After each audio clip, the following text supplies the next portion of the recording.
വയലൻ്റായിട്ടും brutal action സീക്വൻസുകളുള്ള ഒരു ഗംഭീരമായ ഒരു ആക്ഷൻ സിനിമയായിരിക്കും.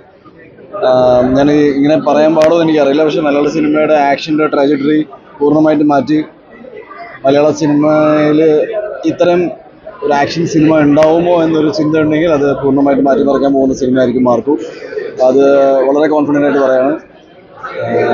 ഒരു എന്താ പറയുക, തിയേറ്ററിക്കൽ എക്സ്പീരിയൻസ് എന്താണെന്ന് കാണിക്കണമെന്ന് എനിക്ക് ആഗ്രഹമുണ്ട്. ഒരുപാട് വർഷങ്ങളായിട്ട് ഞാൻ ആക്ഷൻ സിനിമകളിൽ നിന്ന് മാറി നിൽക്കുകയാണ്. അതിൻ്റെ ഒരു എന്താ പറയുക, കംപ്ലീറ്റ് പാക്കേജ് ആയിട്ടായിരിക്കും മാർക്ക് വരാൻ പോകുന്നത്. നിങ്ങളെല്ലാവരും സിനിമ വരുമ്പോൾ കാണണം. ഞാനിപ്പോൾ മാർക്കോടെ ലൊക്കേഷൻ നിന്നാണ് ഇപ്പോൾ വന്നേക്കുന്നത്. It's a big film. ഞാൻ പറഞ്ഞല്ലോ, ഒരു 5-8 വർഷമായിട്ട് ആക്ഷൻ സിനിമകൾ എന്ന് വെച്ചാൽ ഒരു ആക്ഷൻ ചെയ്തെന്നല്ല, ഒരു ആക്ഷൻ സിനിമ എന്ന രീതിയിൽ ഞാൻ ആ ജോണറിനെ മാറ്റി വെച്ച് കൂടുതലും ഫാമിലി സിനിമകളിലായിരുന്നു ഞാൻ ഫോക്കസ് ചെയ്തുകൊണ്ടിരുന്നത്.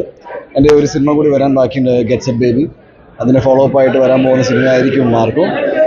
മാർക്കോ ഒരു ഗെയിം ചേഞ്ചർ ആയിരിക്കും. നിങ്ങൾക്ക് ഇതുവരെ മലയാളത്തിൽ നമ്മൾ കേൾക്കാറുണ്ടല്ലോ, ഇങ്ങനെ തെലുങ്കിൽ ഇങ്ങനെ സിനിമ വന്നു, തമിഴിൽ വന്നു, അല്ലെങ്കിൽ ഹിന്ദിയിൽ വന്നു എന്നൊക്കെ. മലയാളത്തിൽ ഈ സിനിമ വന്നതിന് ശേഷം മലയാള സിനിമയിൽ ഇത്തരം ആക്ഷൻ സിനിമകൾ ഉണ്ടാവുന്നുണ്ടെന്ന് ഐ തിങ്ക് ഇന്ത്യ മുഴുവൻ അറിയാൻ പോകുന്ന ഒരു സിനിമയായിരിക്കും മാർക്കോ. അതെൻ്റെ വാക്കാണ്, അത് വെറുതെ പറയുന്നില്ല. തീർച്ചയായിട്ടും വെറുപ്പ് തോന്നിയോ? ഒന്ന് ഈ മൈക്കാറ്